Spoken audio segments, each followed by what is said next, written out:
नमस्कार, मैं जितेंद्र आप सभी का स्वागत करता हूं अपने YouTube channel commerce classes with Jitendra Sharma में। आज का मेरा टॉपिक है मेजर्स ऑफ सेंट्रल टेंडेंसी यानी कि केंद्रीय प्रवृत्ति के माप। एज यू नो, इससे पहले मैंने 3 वीडियोस अभी तक अपलोड की हैं स्टैट्स से रिलेटेड, और वो तीनों वीडियो एक दूसरे से इंटरलिंकअप है और आपको वो तीनों वीडियो देख करके अपने कॉन्सेप्ट क्लियर हो जाने हैं।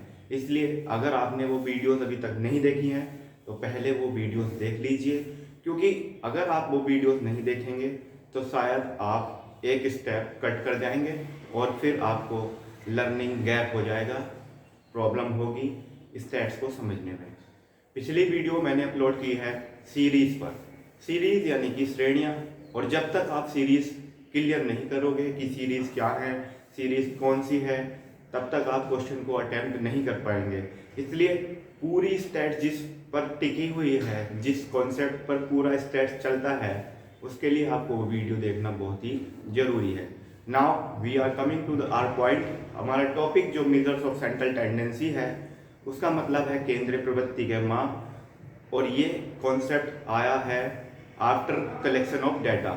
जब हम डाटा को कलेक्ट कर लेते हैं तब हमें इतनी इन्फॉर्मेशन इकट्ठी हो जाती है कि अगर सामने वाले व्यक्ति को हमें कोई इन्फॉर्मेशन शॉर्ट में बतलानी हो, हमारे लिए हार्ड हो जाएगा। अगर आपसे ही कहा जाए कि आपके गांव में 50 साल के लोगों के जो है आपको डाटा बतलाना है कि 50 साल के लोग कितने हैं, तब आप सारे लोगों का डाटा कहाँ तक इकट्ठा करेंगे, कहाँ तक बतलाएंगे। आपको एक शॉर्ट फॉर्म में, एक शॉर्ट मेज़र में आपको एक डाटा बताना होगा जिससे पूरी इंफॉर्मेशन आसानी से क्लियर हो जाए।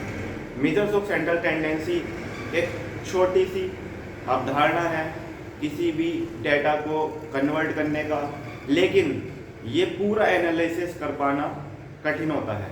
क्यों? क्योंकि ये केवल और केवल 1 या 2 पॉइंट पर टिका हुआ है, जैसे कि हमारा पोजिशनल एवरेज हो गया, स्टैटिकल एवरेज हो गया। इसमें होता क्या है, आपसे बेसिकली मैं एक सवाल करता हूं कि एक मजदूर है और वो हर दिन अलग अलग मजदूरी पाता है। उसने 10 दिन काम करा है, किसी दिन उसे 90 रुपये मिले हैं, किसी दिन 80 रुपये मिले हैं, किसी दिन 120 रुपये मिले हैं, तो किसी दिन 150 रुपये मिले हैं। यदि उससे ये पूछा जाए कि तुम कितने रुपए कमाते हो, तो क्या वह ये इस तरह से बतलाएगा कि मैं एक दिन 90 कमाता हूँ, एक दिन 80 कमाता हूँ, किसी दिन 120 कमाता हूँ, किसी दिन 110 कमाता हूँ। ये एक सही एनालिसिस या फिर सही डाटा की जो कहनी चाहिए व्याख्या नहीं होगी। उसे एक ऐसी फिगर बतलानी होगी जो उसके इर्द गिर्द घूमती हो, यानी कि जो सेंट्रल फिगर हो उसको बतलाना है। तब उस कंडीशन में क्या करना होगा हमें, वही है मेजर्स ऑफ सेंट्रल टेंडेंसी। आइए एक एग्जाम्पल लेते हैं, बहुत ही मस्त एग्जाम्पल है। रामू के रिश्तेदार आए हैं रामू को देखने के लिए।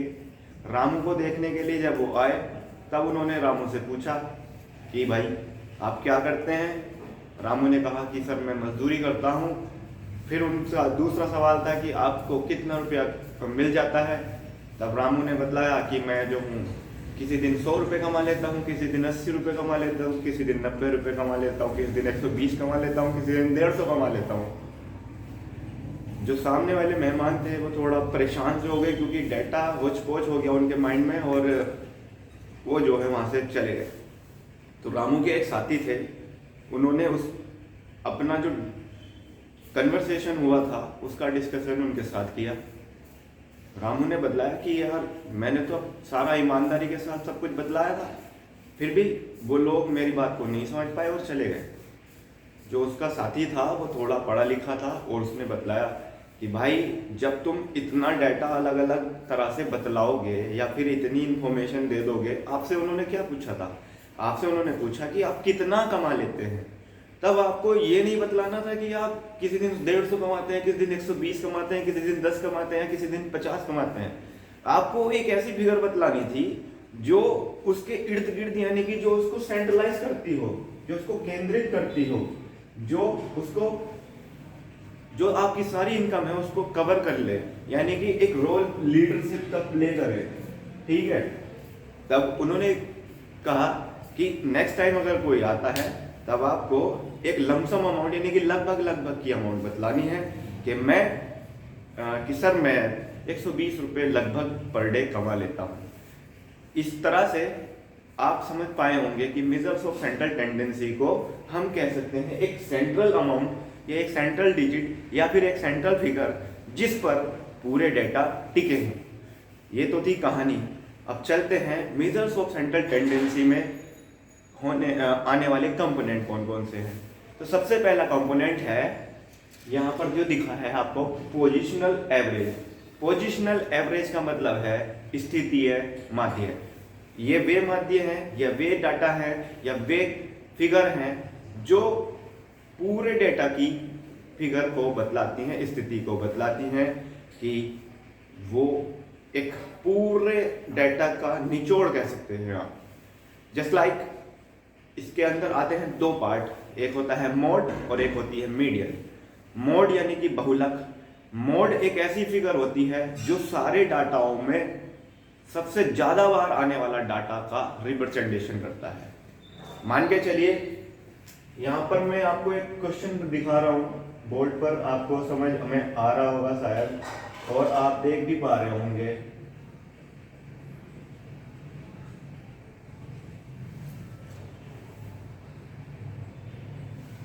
टेन 11 10 21 15 40 11 आपसे इन डेटा में से कहा जाए कि आप में इसमें मुझे मोड बतलाइए, बहुलक बतलाइए।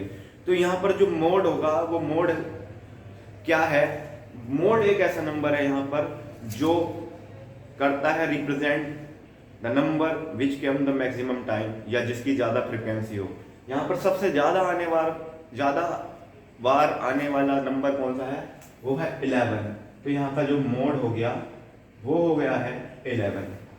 आई think you are getting me. Mode यानी कि एक ऐसी डिजिट, एक ऐसी फिगर जो सबसे ज्यादा बार आई हो, जिसकी फ्रिक्वेंसी सबसे ज्यादा हो, उसे कहेंगे मोड। यानी कि मोड एक ऐसी स्थिति को दर्शा रहा है जो सबसे ज्यादा बार आई है। अब बात करते हैं मीडियन की। मीडियन यानी कि मध्य का। मध्य का एक ऐसी फिगर है जो डेटा को बीच से दो पार्टों में बांट सकती है। यानी बात करें तो एक ऐसी कि उनका मध्य कहाँ है, सेंट्रल कहाँ है। सपोज दैट अब आप ये डेटा ही देख पा रहे हैं 10 11 10 11 10 21 15 44 11। अब आपसे कहा जाए कि इसका मीडियन, मिड पॉइंट क्या है, बीच का, यानी कि जो ना आधा इधर, जो डेटा को बीच से बांट सकता हो, ना कम ना ज्यादा, बिल्कुल बीचों बीच से बांट सकता हो। तो ऐसी स्थिति बतलाने के लिए मीडियन का यूज किया जाता है। ये तो हो गए हमारे पोजिशनल एवरेज। अब बात करते हैं हम अपने मैथमेटिकल एवरेज की। मैथमेटिकल यानी कि गणितीय माध्य। गणितीय माध्य क्या होते हैं? गणितीय माध्य ये होते हैं कैलकुलेशन करने वाले। गणितीय माध्य बतलाता है आपकी एवरेज को, आपके औसत को। सपोज दैट जैसा मैंने आपसे एक बार अभी इसी वीडियो में बोला था कि मजदूर अपने 10 दिन की मजदूरी बतला रहा है। अगर उसे एवरेज निकालना आता तो वो लगभग एक औसत निकाल करके बतला देता कि मेरी जो मजदूरी है वो औसतन इतने रुपया है। ठीक है, तो मैथमेटिकल एवरेज में कौन कौन से आते हैं? Arithmetic mean, geometric mean, harmonic mean. ये तीन जो हैं मैथमेटिकल एवरेज में आने वाले कंपोनेंट हैं। आज की ये वीडियो जो है स्टैट्स सब्जेक्ट की लास्ट वीडियो है थियोरटिकल। जी हाँ, ये थियोरटिकल लास्ट वीडियो है। थियोरटिकल वीडियो बनाने का एक मेन रीजन है कि आप जिस सब्जेक्ट को पढ़ने वाले हैं उस सब्जेक्ट की थीम आपको पता होनी चाहिए, उस सब्जेक्ट का इंपॉर्टेंस आपकी लाइफ में क्या है, उस सब्जेक्ट को आप अपने इर्द गिर्द कहाँ कहाँ देख पाते हैं, ये सब आपको पता होना चाहिए। मेरा पर्सनली ये मानना है कि आप कोई भी सब्जेक्ट पढ़ रहे हैं उसकी वैल्यू आपकी लाइफ में, आपकी जीवन के साथ साथ आपके इर्द गिर्द जो लोग हैं उसमें क्या है। जब तक आप सब्जेक्ट को केवल और केवल सब्जेक्ट और साथ ही साथ एग्जाम में आने वाले क्वेश्चन समझेंगे, आप केवल और केवल कॉपी पेन पर अपने आप को पाएंगे और रियलिटी में क्या होगा, आप सभी आने वाले समय में ऐसी स्थिति में होंगे कि आप ये क्वेश्चन केवल और केवल अपनी लाइफ से जोड़ करके नहीं देख पाएंगे, जबकि ये सारी चीज़ें आपकी रियल लाइफ में होने वाली हैं। ये सब कुछ रियल लाइफ में होता है। स्टैट्स हमारे जीवन के पूरे चक्र में चलता है। तो थैंक यू सो मच, आप सब मेरे चैनल के द्वारा बने हुए हैं। और लास्ट में मैं यही कहूँगा, जो भी बच्चे, जो भी व्यूवर्स स्टैट्स को समझना चाहते हैं, जिन्हें स्टैट्स को समझने में अभी तक प्रॉब्लम आ रही थी, मैं उन सभी को एक विश्वास दिलाने का काम कर रहा हूं कि आप मेरे अकॉर्डिंग थोड़ा सा करते चले जाइए। आप मेरी वीडियोस को वन बाय वन करते हुए देखते जाइए। शायद ही नहीं, मुझे पूरा विश्वास है कि आप स्टैट्स के थोड़े पक्के वाले खिलाड़ी बनने वाले हैं। तो ये आज का मेरा वीडियो आप सभी के लिए। आप इस वीडियो को देखिए, वीडियो का कंटेंट आपको अच्छा लगे तो लाइक, शेयर एंड सब्सक्राइब कीजिए। आप अपने फ्रेंड्स को भी इस वीडियो को देखने के लिए कहिए, क्योंकि आपका फ्रेंड आपके लिए बेहद जरूरी है। Thank you so much.